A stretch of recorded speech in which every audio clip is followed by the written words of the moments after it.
Welcome back, friends. My name is Brian and I am back in the garage once again today. Got a great project to share with you today, the final assembly of our KLX110. This has been a long time coming. This motor is an upgraded motor from a 110 to a 143. All the parts that I used in this were supplied by our good friends over at T-Bolt USA. Everything from the tools to all the parts supplied by T-Bolt USA. I have links for all of those in the description box, so if you want to buy some of these, I've tried to make it as easy as I can for you. Also, as usual, I put timestamps in this video, so if you want to skip around from one procedure, you know exactly what you want to do in this motor, or you just want to see a certain section, you can skip around, so I try to make it easy for you. Now, a couple things I want to go over with you before we get started. This video was a massive undertaking. I have over 200 individual clips and over 60 hours of editing into this video, so it's a tremendous undertaking, and as you can tell by the length of the video, there's just a lot to cover. So in that vein of trying to sort of rein in the length of this video, I did not cover in detail some things. So one of them was like breaking down the transmission. I didn't completely break down the transmission. I did not completely break down the clutches, as well as the valve train. However, I do have videos for those available, and I'll provide links for those in the description box, along with a link to download the Kawasaki service manual. Someone once said that your greatest teacher is your last mistake. And that could not be more true for me in this case. I actually put the crank in backwards, so I'm just going to fess up to it now. I initially put this crank in backwards, and I actually went a pretty long way in the build until I realized the mistake that I made. However, from that mistake, all good learning comes from mistakes, I did determine that the way that the Kawasaki service manual actually tells you to join the crankcase halves could be greatly improved upon. So had I not made that mistake, I probably would not have come up with this technique that I'm going to share with you that you're not going to find in the service manual, but in my opinion is far superior to that you will find in the service manual. Now, a couple other things. One is, if you've never done an engine build before, it may seem a little overwhelming. This is a long video, there's a lot to it, but honestly, if you follow along and you're patient, you take your time, you look at things carefully, you go step by step, don't get ahead of yourself, there's absolutely no reason that you should not feel confident that you can do this. I make my videos to appeal to people who have normal tools in their shop, so there's nothing elaborate that you're going to need in order to do this job. So again, you can do this job if you're just patient and follow along. And again, if you haven't seen my video on the inspection of the motor, and if you have not downloaded the service manual, I would strongly advise you to do those before you get started. So one final thing, I just want to say everybody had to be a beginner at some point. I'm still learning, I still make mistakes, I still put cranks in backwards, so there's mistakes out there, so don't be afraid to make a mistake when you're working on a project like this. You probably will make a mistake, but just follow along, be confident, trust yourself that you can do it, and I promise you, if you just follow along, you can do this job even if it seems a little bit overwhelming. So with that, I think I'm done, so let's pick up some tools and go to work. First off, always make sure all your parts are completely clean. With that said, starting with the right side crankcase half, lightly coat the crank bearing bore with assembly grease. Then add some assembly grease to the 3 transmission bearings. Torque the drive shaft bearing retainer screw and these 2 shift drum bearing screws as specified. On the other side of the crankcase half, tighten the return spring to 22 Newton meters. On the left side crankcase half, apply a light coat of assembly grease into the crankcase bore, and grease the other 2 transmission shaft bearings. And to help ensure smooth engagement of the shift drum and the shift pins, it can't hurt to put a little bit of assembly grease inside those bosses as well.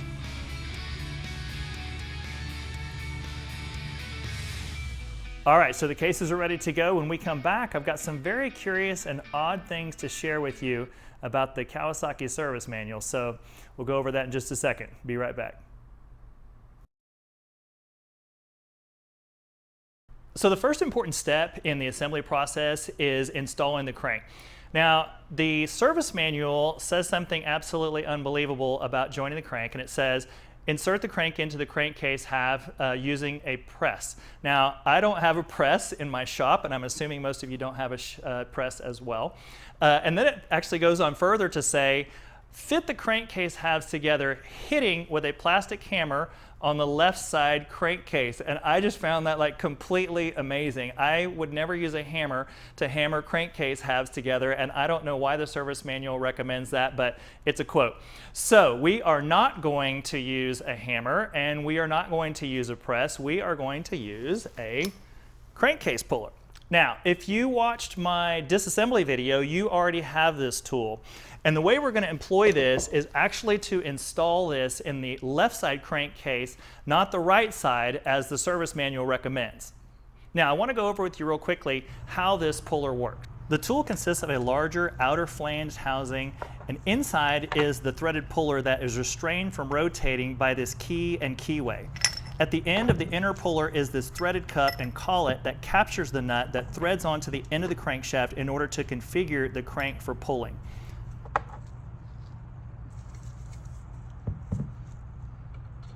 Start by fitting the collet and restraining nut on the end of the left side crankshaft. Then pass the crank through the left side crankcase half, making sure that the connecting rod falls within the semicircle of the cylinder opening. Tighten the collet onto the inner puller. Then, with the motor lying flat, position the restraining bars included in the puller kit and align the key with the keyway and slide the flanged outer housing over the inner puller.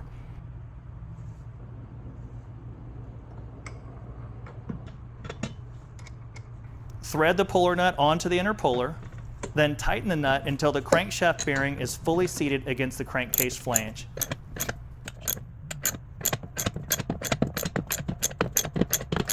Once seated, disassemble the tool and check the bearing position to ensure it's fully seated.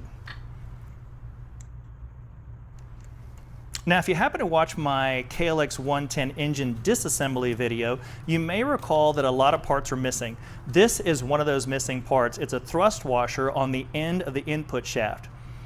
If you add a bit of grease on the end of the input shaft, I have found that washers like this thrust washer are much less likely to fall off during the bottom end assembly. To install the transmission, engage the gears of both shafts, then slide the pair of shafts into their respective bearings together as an assembly. Now be patient. It can take a bit of fiddling to get them to seat completely, so just kind of jiggle them and push them down and coax them into place. Next is a shift drum, which just presses into the shift drum bearing.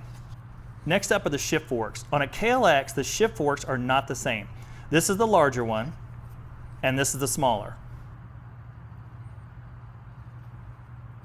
Starting with the larger one, on the output shaft, orient the fork as you see here and insert it into the fork groove on the output shaft. With the fork inserted, slide the gear upward enough so that the guide pin can be inserted into the shift drum. Next, lube the shift rod and insert it through the fork and into the case half.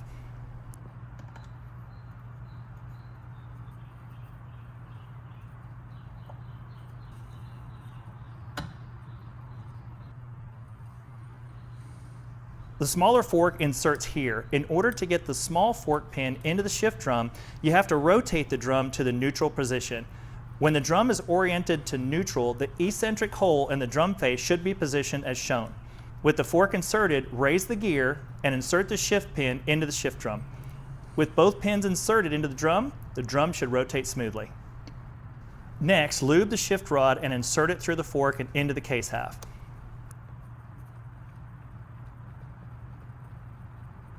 The shift rod tolerances are tight, so if the rods don't seat easily, it's okay to give them a few taps with a brass hammer.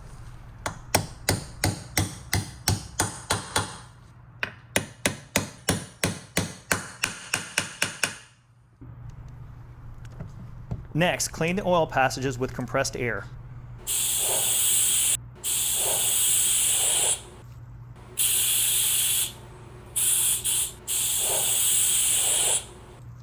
In preparation for mating the two case halves, clean the mating surfaces completely with something like wax and grease remover.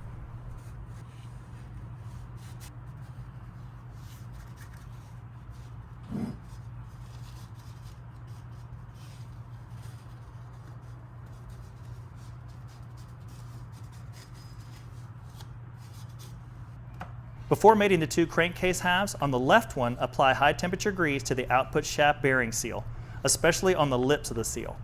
Then press the seal into the seal opening until the seal is flush with the top of the hole. Usually this can be done just with your fingers.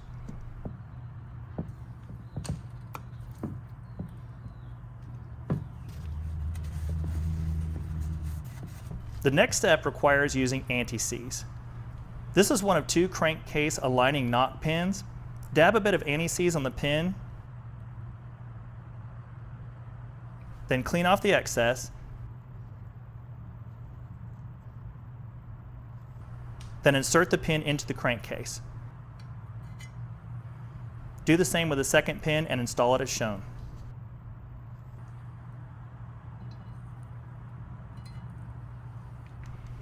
One of the final steps before mating the case halves is installing the 2 oil passages O-rings into the right side crankcase half. Dab a bit of assembly grease into the O-ring recess. This just gives you a little assurance that the O-rings will stay in place when you're joining the 2 crankcase halves. All right, so we're basically ready to join the crankcase halves, but there's a lot of little details to go over, so this is a good opportunity to take a quick break, so we'll be right back. All right, so I don't want to bog you down with a zillion details, but there are a lot of things to consider when you're mating the crankcase halves. The first of which is which bolts go in which holes. Now, fortunately on a KLX, there are 10 fasteners, and 5 of which are long and 5 of which are short. So if you're looking at the crankcase from the right side, the 5 long bolts go into these 5 holes, and the short bolts go into these 5 holes. So keep this in mind for later when we get to the point where we're starting to put this crankcase half together. Just keep in mind which bolts go in which holes. Another consideration is the positioning and alignment of the 2 shift rods, the shift drum, and the 2 knock pins. So you got to keep your eye on these things as the crankcase halves are coming together. Any misalignment, you could definitely crack your cases if you continue tightening them when there's some kind of resistance, so don't do that. Take this very, very slow. One other thing, Kawasaki does not use a traditional crankcase gasket. They recommend a liquid gasket maker, and for that I recommend Honda Bond. With your tube of Honda Bond, you should get this plastic flow control cap, so cut the end of that off so that there's an opening of about 2 to 3 millimeters inside diameter. The Honda Bond is applied to the left side crankcase face, and Kawasaki has a very specific procedure about which parts of the faces should receive the Honda Bond and which should be left alone. This graphic illustrates those areas, and as you can see, only the perimeter of the case half receives Honda Bond with the exception of the crankcase breather baffle section near the top center of the case. All right, so let's make a gasket.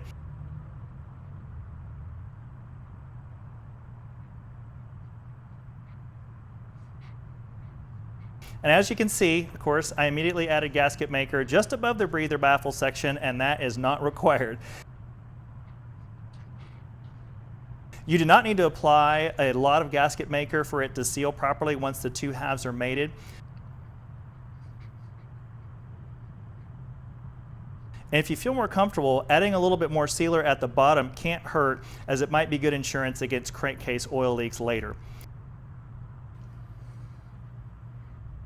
Finally, I went back and removed the gasket maker where it wasn't needed. Not the end of the world if I'd left the sealer, but generally I just like to try to follow the manufacturer's recommendations. You never know if there's some special reason why they recommend things being done a certain way. Once the Honda Bond is applied, it needs to set for about 5 or 10 minutes. So with that, it's the moment of truth. Let's join those crankcase halves.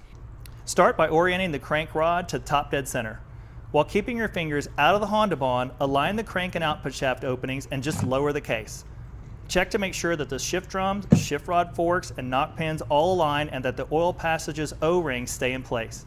All right, so this is where we're going to deviate from the service manual. We're going to pull the cranks together using the crank puller with an approach from the underside of the crank. So the crank cases are going to be resting with the left side down, and you're going to approach from the left side with the crank puller from the underside. Now the reason we're doing it this way is to keep the transmission in place and also the oil O-rings. Next, you're going to need something like this Schedule 40 PVC reducer in order to clear the timing chain gear and act as a spacer for the puller. Without something like this, the puller flange will hit the gear and prevent full seating of the bearing. And you're going to need this clutch nut. Just as was done when we pulled the crank into the left side crankcase, install the collet, then the clutch nut, Attach the puller to the collet. Then insert the spacer and slide the outer housing onto the puller. Tighten the puller just as you did before until the bearing is fully seated.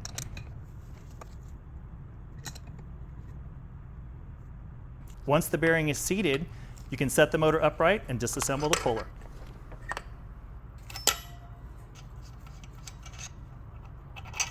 Follow this tightening sequence, progressively tightening each fastener to evenly bring the two case halves together, remembering that the long bolts go into holes 2, 7, 8, 9, and 10, and bolt 10 requires some thread locker like blue Loctite. As a final step, following the tightening sequence, torque each of the 10 fasteners to 5.2 Newton meters.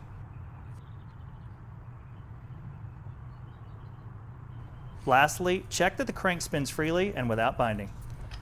All right, the crankcase halves are joined, so the toughest part is behind us. When we come back, it's on to the top end. Be right back. Before installing the piston, it's a good idea, especially if you're using a new cylinder, to give the cylinder a preliminary test fit just to be sure that there's no interference. If you need to install the cylinder studs, I'm going to briefly explain how. On the distal end, the end without the shoulder, thread on 2 nuts.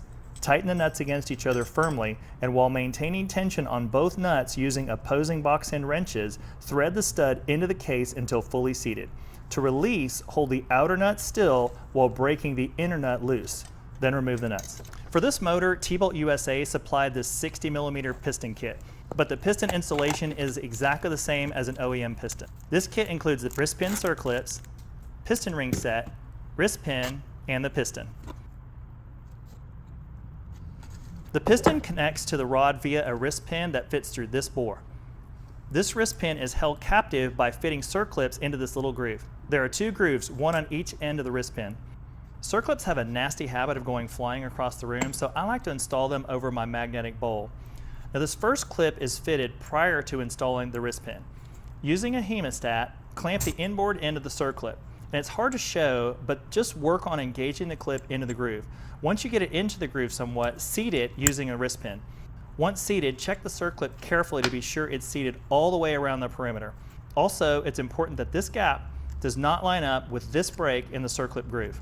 All right, so it's onto the piston rings. Now I'm going to go over the piston ring installation kind of briefly because I made a very comprehensive video on piston ring installation that you can see over my shoulder. So if you need more detail, just go to that video. So if a cursory view of how to do the rings is okay with you, let's just carry on. The KLX uses a 3-groove piston, but a 3-groove piston is actually a total of 5 rings. The oil ring is actually 3 rings that include this wavy ring, and the 2 identical flat oil rings that bracket the wavy ring when installed. These are the 2 thinnest rings. The top 2 rings should have a mark on them like you see here. Usually it's a letter, but sometimes it's just a dot. The mark should always be oriented upward towards the crown of the piston. The wavy ring is called the oil ring expander. When installed, the ends you see should butt but not overlap. This ring is held in place by the other 2 oil control rings, so it's important that it's installed first. This ring goes in the bottommost groove, and next are the 2 oil control rings. These are not directional, so spread the rings as little as possible and work them down until the rings fall into the 3rd ring groove. It doesn't matter if you install the upper or the lower of the 2 rings first, so just repeat the process for the 2nd ring.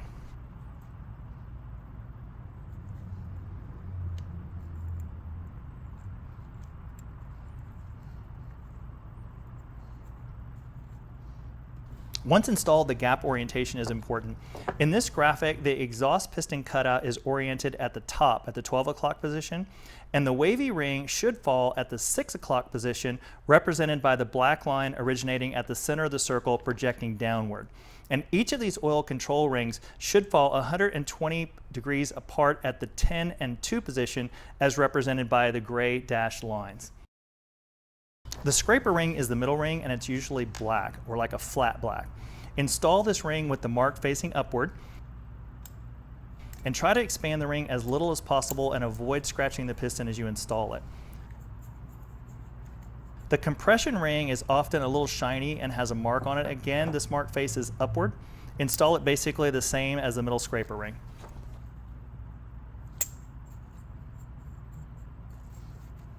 Once again, the gap alignment is important. The middle or scraper ring gap should align with the 6 o'clock position, and the top compression ring should align 180 degrees opposite at the 12 o'clock position.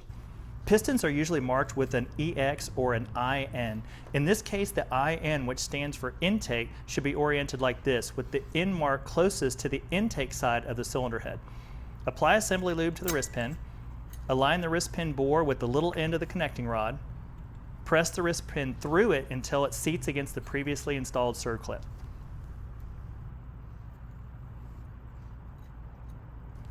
Install the second wrist pin circlip in the same manner as the first.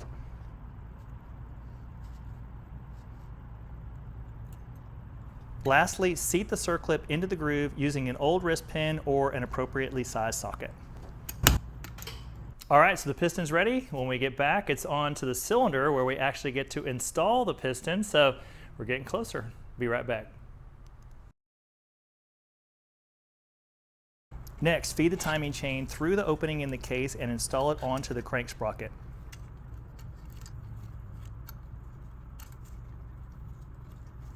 Insert the upper chain guide, then install and tighten the related washer and bolt.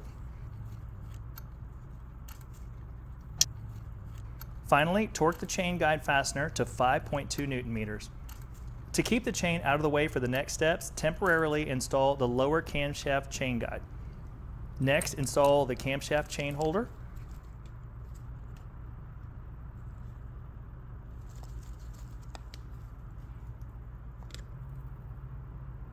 Then tighten the holder fasteners to 5.2 Newton meters. And then loosely install a tie strap around the end of the cam chain. Next up is the cylinder gasket, and I like to lightly grease gaskets with assembly grease. It's very helpful should you need to disassemble the motor later, however, you do not have to do this. Lube the piston and rings liberally. Remove the lower camshaft chain guide and make sure you have the cylinder gasket oriented correctly. Then, while feeding the cam chain through it, slide it down past the piston until it rests against the cases. Using anti-seize, lightly coat the 2-cylinder knock pins. Install the knock pins into the positions shown. Liberally lube the inside of the cylinder with assembly lube.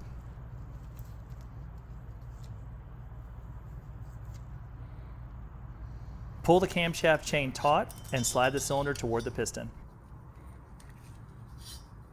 Compressing the rings is hard to demonstrate, but the way I like to do it is to slightly rotate the piston so it's just slightly out of square with the cylinder. While maintaining the ring gap orientation set previously, compress each ring and try to get the gap section of the ring to slide into the bore. Once in, compress the ring on each side while slowly rotating the piston back to square with the bore. It takes some fiddling, but this technique will work if you're patient.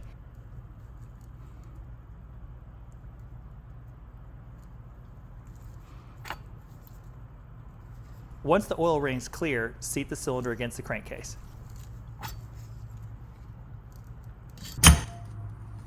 Lastly, insert the lower camshaft chain guide into the position as shown. There is a lot to cover when you're building a motor, right? But we have the cylinder behind us. When we come back, it's onto the cylinder head, so be right back.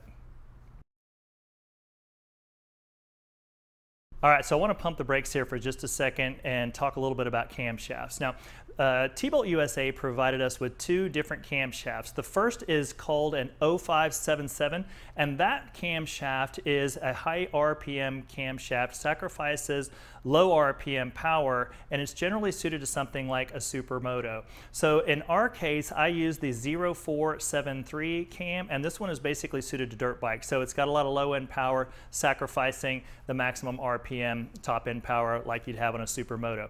Now, there are a couple of things to consider when you're trying to install a cam. The first of which is trying to align these 2 bearings and press them in at the same time. It's a lot easier to install a cam like we have with the head off than it is with the motor installed, but a lot of times people get stuck because the bearing alignment's a little tricky, especially if the head is still on the motor. Gravity's kind of fighting you a little bit, so just kind of keep that in mind. It's a little bit tricky to align those bearings, but if you stick with it, you can definitely get it done. The other thing is there is a lobe relief cutout in the first bearing bore bore, and that is basically designed to allow the lobe to pass through the first bearing bore, and then you align basically the lobe with that hole, and then pass the camshaft through. So just keeping those things in mind. It's not super difficult, but it's a little tricky if the cylinder is still on the head, as I mentioned, but nothing too difficult. So once you got all that sorted out, lube the camshaft lobes.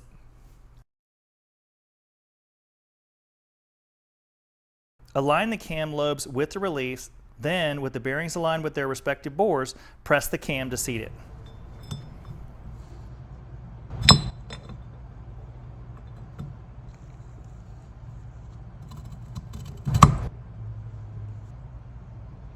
Next up is the rocker arm assembly. Before installing, loosen this adjuster. On the rocker arm shaft, one end is notched. When installed, this is the visible end on the same side as the cam sprocket. Insert the rocker arm with the adjuster end oriented over the valve spring assembly. Lube and insert the rocker arm shaft with the notched end oriented as shown. Repeat the process for the other valve assembly. Our big bore engine uses a roller rocker arm, which is installed essentially the same as the OEM rockers. Orient and locate the rocker arm shaft stopper plate. Apply Loctite Blue to the stopper plate fasteners and install.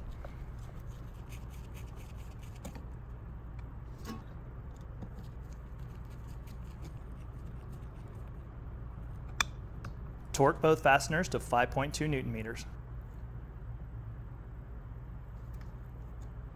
As mentioned at the beginning of this video, I did not go over setting the valve lash on the valve train, but I do have a couple of really good and extensive videos on that over my shoulder that you can look up. I'll also have links for those in the description box. Now, a couple of the things. One is if you are running the big bore configuration like I am, I'm running a TB Parts head. T-Bolt USA and TB Parts recommend a slightly looser valve lash setting of 3/1000 as opposed to 2/1000, so that's the gap between the tip of the valve and the roller rocker or the end of the rocker arm. Slightly looser configuration for a big bore head. The reason for that is just a little bit more thermal expansion on a big bore head.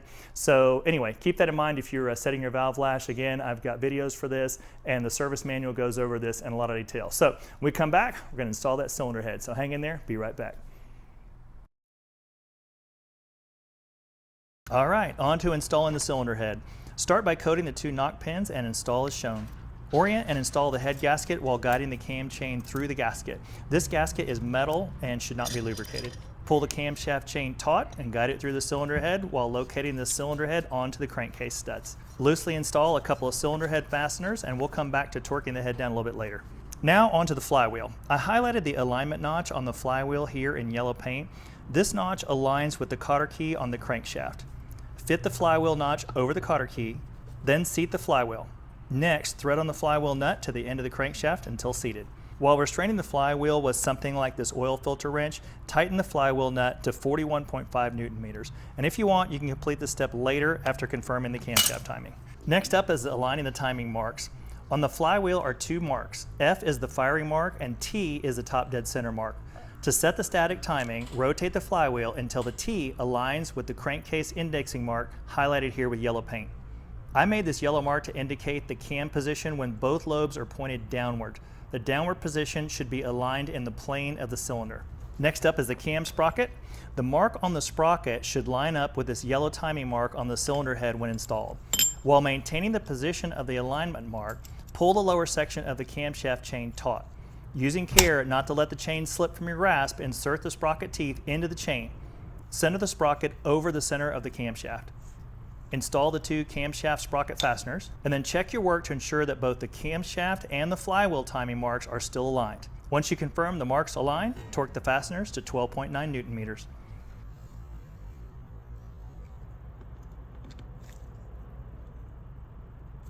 The sprocket I used is specific to the big bore kit, but the OEM sprocket shown here is similar with the exception of the additional F mark, and it's a little bit wider than the one that's supplied with the big bore kit.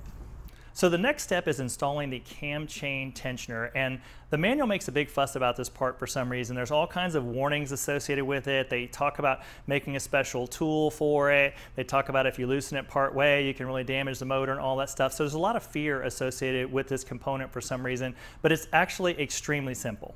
Inside the top here is a plunger. To prepare the tensioner for installation, insert a small screwdriver into the top of the plunger and retract it by turning it clockwise until about 10 millimeters is left protruding.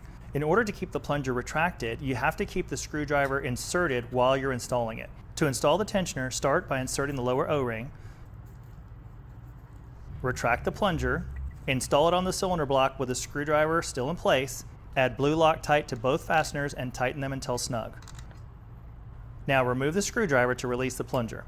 Next, torque the fasteners to 5.2 Newton meters. And lastly, install the top O-ring and the cap bolt and torque that to 5.2 Newton meters. The final step is the static timing procedure to confirm the timing. To do this, rotate the flywheel counterclockwise 2 full rotations. This cycles through all 4 strokes of the 4-stroke cycle and brings you back to your original starting point. If the marks are still aligned, the timing is correct. Now on to the final cylinder tightening sequence. Now on this, I found a discrepancy between the Kawasaki service manual and the microfiche of a popular motorcycle purchasing site for parts. The microfiche shows a washer under the top left cylinder fastener, while the service manual makes no call out for the washer. Now, even though my motor didn't come with this particular washer, I just went ahead and bought it and installed it and inserted it in the place that was shown on the microfiche. Next, loosely thread on the cylinder head acorn nuts and the 2 cylinder bolts. The service manual specifies 2 rounds of cylinder head torquing using this tightening sequence. So for the first tightening sequence, start at position 1, torque the 4 head nuts to 13 Newton meters, and the head bolts to 5.9 Newton meters. Then, again, starting at position 1, repeat the process, tightening all 4 nuts to 22 Newton meters and the bolts to 12 Newton meters. Next is the oil pipe. In order to keep the copper washers from falling victim to Newton's law, I always grease the mounting bosses, then place copper washers on top. Install a copper washer on the banjo bolt and thread it into the cylinder head mounting boss. Repeat this process for the crankcase mounting boss. Torque both banjo bolts to 15 Newton meters and add Loctite blue to the oil pipe clamp screw and torque that to 5.2 Newton meters. Next, install the engine sprocket cover. First, grease the O-ring. Install the O-ring into the cover. Install the fasteners. Then tighten the 4 fasteners to 5.2 Newton meters. Finally, install the valve adjusting cover. Just as you did with the sprocket cover, grease the O-ring, install the O-ring,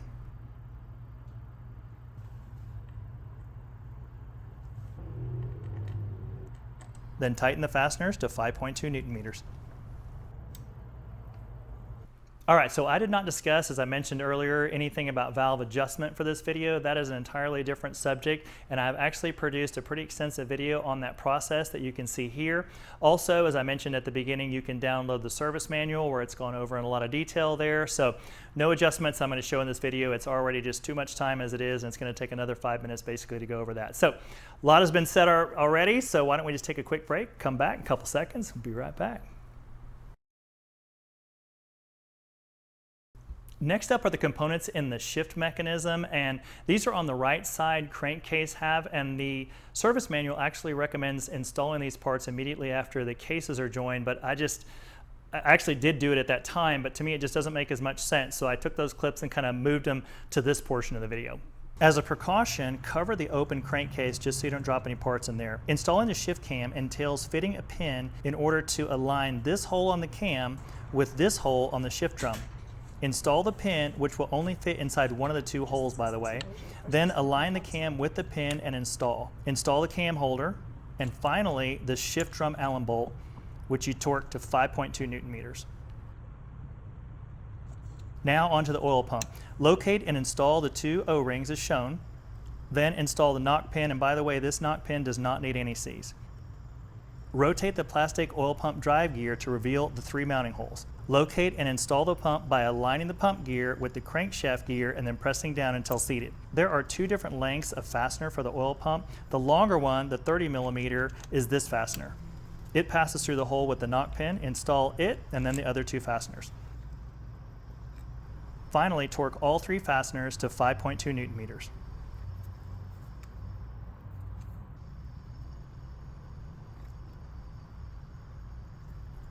Next is the gear positioning mechanism. This assembly is not well visualized in the service manual. Note the position of this special pivot washer with a shoulder on the back side of the positioning plate. Make sure that you configure the positioning plate with the lever and the spring as you see here. Locate the mechanism as shown, add blue Loctite to both fasteners and install. I didn't show this, but make sure to retract the lever as you tighten to ensure that the little rotating indexing wheel is positioned correctly against the shift mechanism once tightened. Lastly, torque the fasteners to 5.2 Newton meters.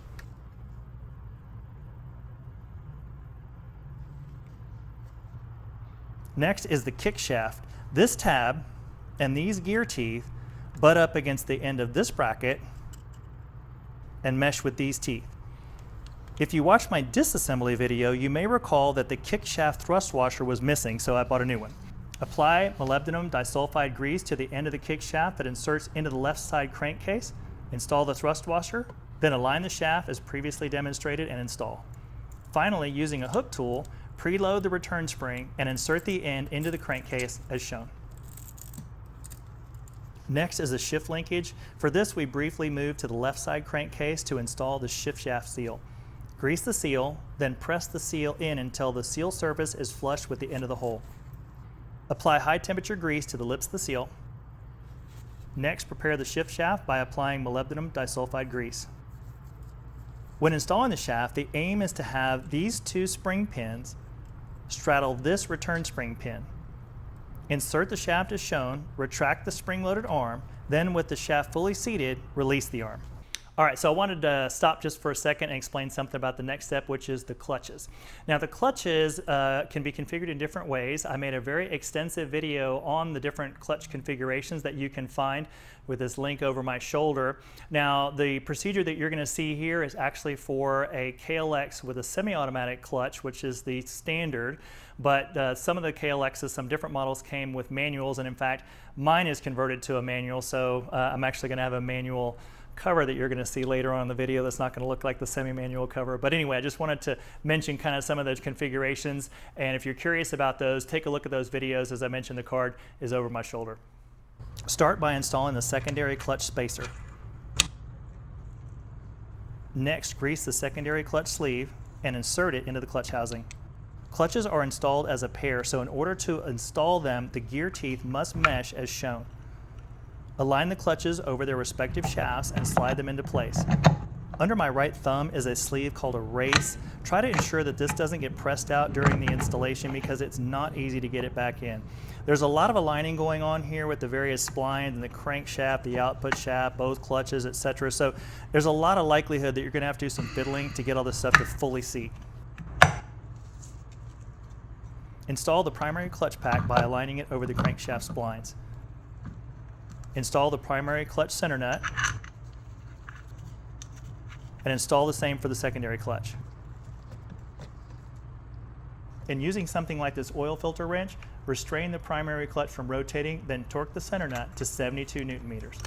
Finally, while restraining the clutch with the clutch holder, torque the secondary nut to the same value. On the secondary clutch, install the bearing holder and the bearing. Next is the release lever. Grease the shift shaft. Then install the release lever, noting that the hash marks on the lever must align with the same line on the shafts as shown. When installed correctly, the alignment looks like this. Apply grease to the release cam and install. Grease the release ball assembly and install by aligning the balls with the detents in the face of the release cam. And the last step before the gasket and cover goes on, install the oil screen. All right, so this has been a lot to go over. When we come back, we're going to basically go over the final installations of the various covers, so not much left to go. We're on the home stretch, so hang in there. Be right back. Coat the two clutch cover knock pins with anti-seize and install.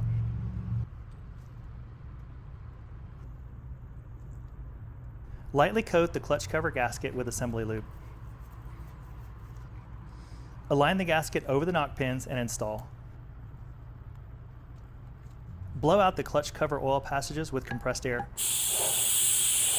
Install the clutch cover, and by the way, this cover is for a manual clutch, as I mentioned, and may look different than yours.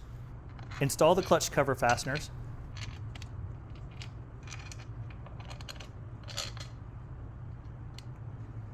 Then using this tightening sequence, torque all of the clutch cover fasteners to 5.2 Newton meters.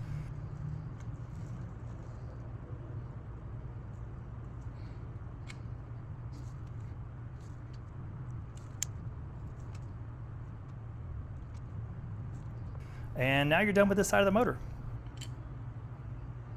Now over to the magneto side. Coat the two magneto cover knock pins with anti-seize and install. Align the gasket over the knock pins and install, and on the magneto side, I don't usually grease the gasket.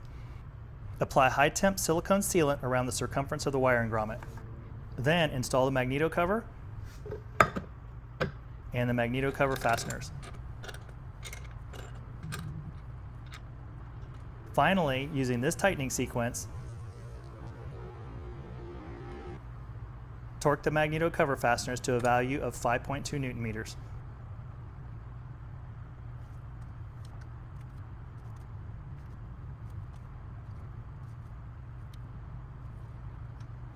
Next up is the gear positioning switch. Install the spring and the gear position switch finger. Clean the contact points and locate the switch onto the crankcase mount. Install the two switch fasteners.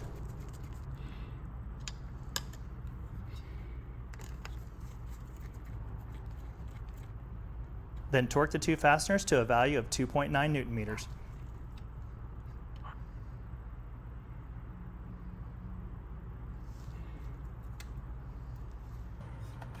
Next up is the oil filter installation. Orienting the new oil filter with the bypass facing outward, install the new filter. Set the spring into the oil filler cap. Grease the new O-ring and fit it to the cap.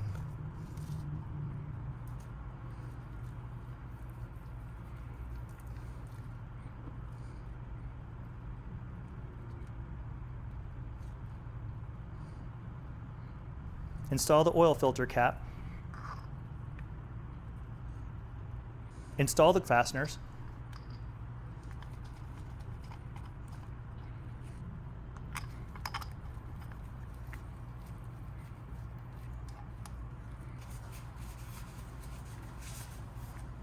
Then torque the oil filter cap bolts to 5.2 Newton meters.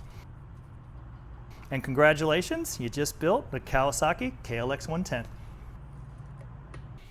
All right, so that is a wrap. I know that was a big project. If you're patient enough to make it all this way, congratulations to you. I know it was a big one. It was a huge project to make. Honestly, this is the most complex and time-consuming video I have ever made. It was really a monster. So hopefully you found it useful. And if you did and you like my channel and you want to support the channel, something new, I have a Patreon account that you can find in the description box. So if that's something you want to do to contribute, we really appreciate it. Thank you in advance. And again, I hope you found this video useful. I hope that it's something you can take on your journey to mastering your garage.